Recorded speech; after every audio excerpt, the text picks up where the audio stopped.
तारीख है मई 16, 2019।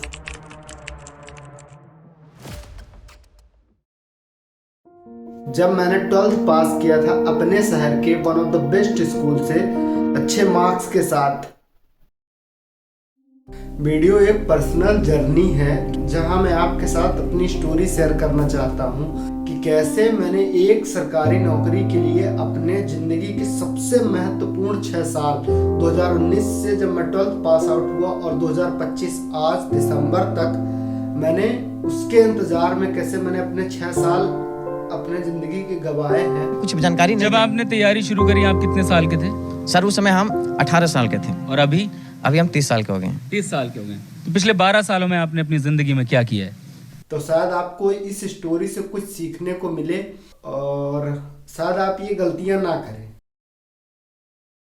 और फाइनली मैं बहुत खुश था क्योंकि मुझे वो सेट लाइफ मिलने वाली है जिसके बारे में मुझे बचपन से बताया गया था कि एक बार तुम 12th कर लो तो तुम्हारी लाइफ सेट है।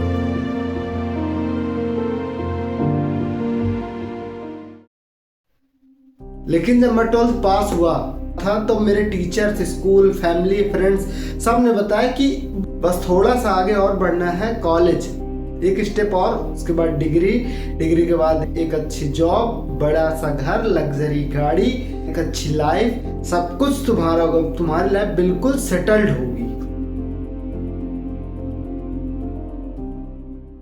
तो फिर क्या, जुलाई 2019 मैंने कॉलेज में एडमिशन लिया।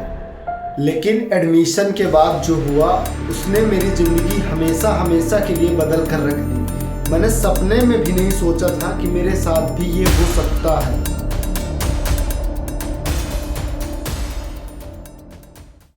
आप देखिए उसके 4 महीने बाद कोरोना वायरस कोविड-19 पूरी दुनिया में बहुत तेजी से फैलने लगा। China has identified the cause of the mysterious new virus. Coronavirus.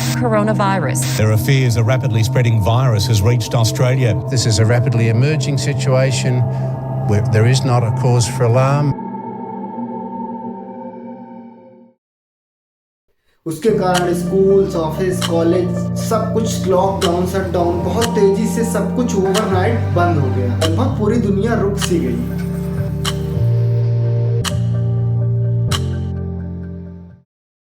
Lockdown की वजह से इस कॉलेज बंद होने के कारण तो मैं फाइनली अपने गांव आ गया कि चलो मैं गांव से पढ़ाई करूंगा और तब तक शायद लॉकडाउन पीरियड ओपन हो भी जाए। मैं बिना पेपर दिए ही ईयर बाय ईयर पास होता जा रहा था, बिना पढ़े। अब मुझे वो रट्टाफिकेशन भी नहीं करना पड़ता था और वो उस समय अच्छा भी लग रहा था कि चलो अब बिना पढ़े ही हम पास होते जा रहे हैं।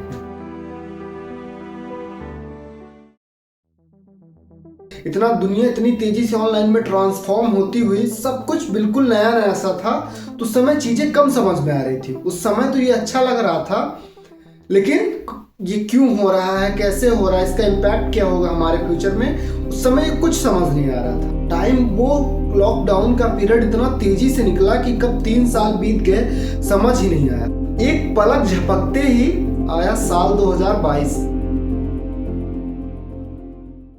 मेरा कॉलेज कंप्लीट हो चुका था, हाथ में एक डिग्री थी, अब चाहिए थी एक नौकरी और उसके बाद वो सेटल्ड ड्रीम। लेकिन जब डिग्री मिलने के बाद जगह जगह मैं इंटरव्यूज देने गया तो हर जगह से लगभग एक ही जवाब था कि आपके पास डिग्री तो है, स्किल नहीं है, जो आपने पढ़ा है वो सब कुछ आउटडेटेड हो चुका है, हमें उसकी ज़रूरत है ही नहीं, जो आपको आता है हमें उसकी ज़रूरत नहीं है, इसलिए हम आपको नहीं रख सकते हैं। देश के, कंट्री के इमिनेंट और टॉप कॉलेजेस से प्लेसमेंट हो भी रहे हैं, लेकिन जहां से हम लोग पढ़ रहे हैं गांवों से, वहां पर इन सब एरियाज पर इतना हाई स्टैंडर्ड लेवल का एजुकेशन भी नहीं है। तो ये सिचुएशन यहाँ पर बहुत ही ज्यादा खराब है। लेकिन इन सब में मैं अकेला नहीं था। इंडिया में, हमारे देश में हर साल 30 लाख बच्चे, 3 मिलियन ग्रेजुएट्स वर्क फोर्स में आते हैं और इंडिया स्किल गैप की रिपोर्ट के अकॉर्डिंग उनमें से सिर्फ और सिर्फ 50% लोग ही एम्प्लॉयबल हैं, यानी आधे लोगों के पास वो स्किल्स नहीं है, वो नॉलेज नहीं है जिससे उनको एक सिक्योर जॉब मिल पाए। साइम central monitoring for Indian economy body के अकॉर्डिंग जो 50% लोगों के पास जिनके पास वो स्किल्स नहीं है, वो सबसे ज्यादा रेशियो उनमें से 44% लोग वेरी यंग एज, बहुत ही कम उम्र के लोग हैं जो मेरी तरह 20 से 24 साल के लोग हैं। We're focusing on India tonight for a specific reason. The ILO says about 65% of the youth in India are jobless. 65%. Let me show you another figure from this report. It says 83% of the jobless workforce in India is under 34 years of age. So most of the unemployed people are young. ये सिर्फ statics नहीं है, ये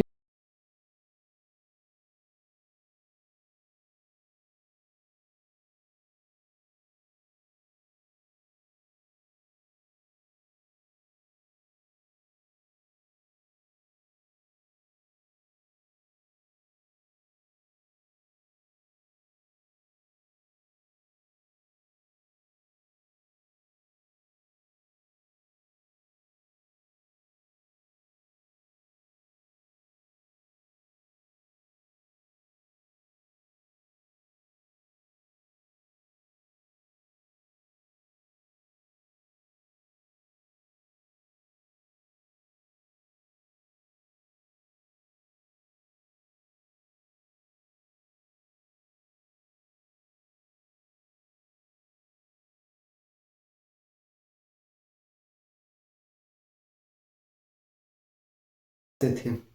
उस outdated rote learning को सुधारूं और skill gain करूं, या तो उस रोट लर्निंग का एक बहुत ही सुंदर प्रमोटेड तरीका जो बिल्कुल गिफ्ट रैप करके सजाया हुआ है और उसके बारे में सुनने में बहुत अच्छा लगता है। लगभग पूरी सोसाइटी ने, कल्चर ने, हमने सब ने उसको बनाया है इस तरह कि उस रोट लर्निंग का प्रमोटेड वर्जन क्या था, गवर्नमेंट जॉब, सरकारी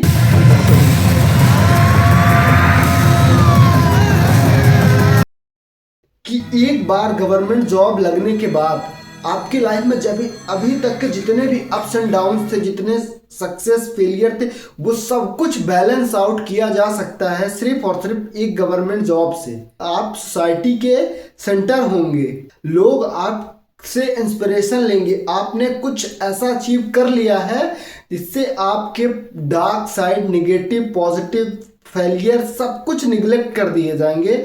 बस आपको एक बार किसी भी तरीके से एक गवर्नमेंट जॉब सिक्योर करनी है और उसका तरीका क्या है, बिल्कुल वही रोट लर्निंग जो हमने पढ़ा है। एग्जाम ओरिएंटेड पढ़ना है कि कैसे भी करके पेपर निकल जाए, मार्क्स अच्छे आ जाए।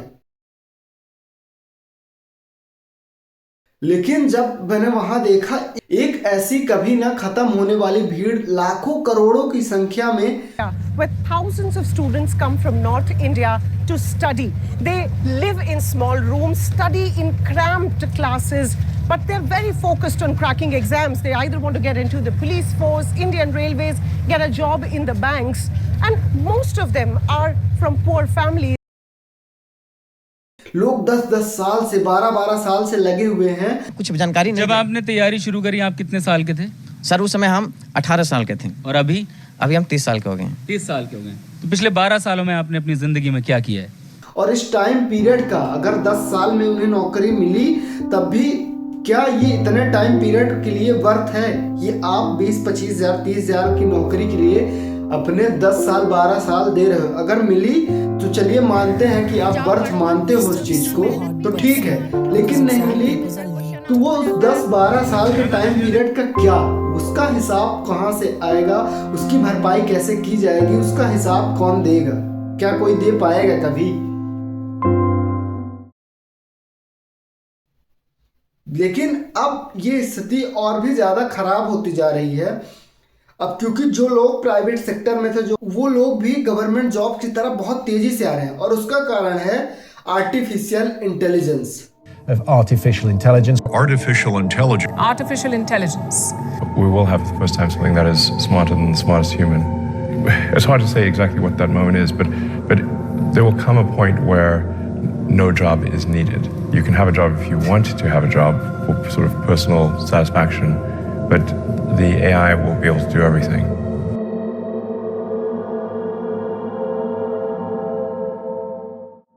और दूसरा कि इस कंट्री में, हमारे देश में, जहां पहले से इतना हाई लेवल का अनएम्प्लॉयमेंट है, वहां पर एआई की वजह से ऑटोमेटेड होती हुई जॉब्स क्या हमारे लिए एक नए प्रकार का खतरा है, या हम इस एआई का उपयोग करके, स्किल सीख करके और इसके अर्ली अडॉप्टर्स बन करके इस अनसर्टेनिटी को अपॉर्चुनिटी में बदल सकते हैं। खास करके वो लोग जो टीयर 2, टीयर 3 सिटीज में रहते हैं या मेरी तरह गांव में रहते हैं। और आखिर एआई के चैलेंजेस क्या है, इसकी अपॉर्चुनिटीज, चैलेंजेस और इसका फ्यूचर क्या है, आज इन सारी बातों को हम समझेंगे डिटेल में। लेकिन सबसे पहले हम समझते हैं कि एआई है क्या। पहला चैप्टर एआई है क्या, कॉमन और सिंपल लैंग्वेज में। तो आज की इस वीडियो को हम समझेंगे 4 पार्ट्स में। पहला ये कि क्या है आर्टिफिशियल इंटेलिजेंस, एक सिंपल और बहुत ही आसान भाषा में।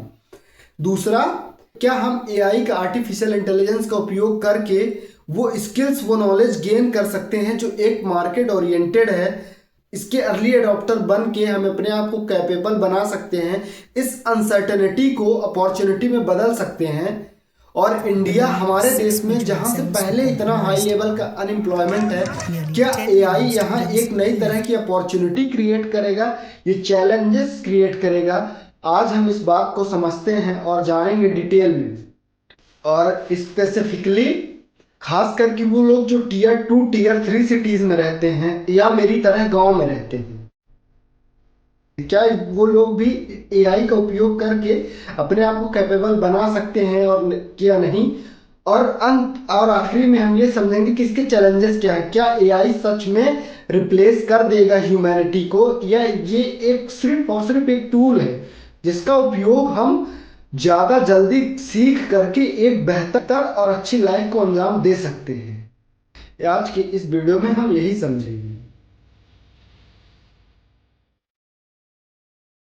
तक ले आया है, लेकिन ये कॉन्सेप्ट बहुत पुराना है। इंटेलिजेंस, मशीनों को इंटेलिजेंट बनाने का कॉन्सेप्ट ग्रीक फिलॉसफी में आज से लगभग 2000 साल पहले ग्रीक के गॉड हेरोडोटस ने अपने आइलैंड को प्रोटेक्ट करने के लिए एक टेलोस नाम की मशीन को बनाया था, रोबोट को बनाया था। ऐसा उस आप माइथोलॉजी में देखोगे तो वहां पे आपको ग्रीक माइथोलॉजी में इसका डिस्क्रिप्शन मिलेगा कि वो कैसे आइलैंड को प्रोटेक्ट करता था डीमन से और बैड फोर्सेस से। वो आइलैंड को प्रोटेक्ट करता था, अपने साइज को, अपने नॉलेज के एक्शन में खुद डिसीजन लेकर उस आइलैंड को प्रोटेक्ट करता था कि क्या उसे करना है, क्या नहीं करना है। फेमस मैथमेटिशियन और फिलोसफर एलन ट्यूरिंग जो इस चीज पर इंटरेस्टेड थे कि इंटेलिजेंस क्या होती है, लेकिन वो समझना चाहते थे कि इंटेलिजेंस है क्या।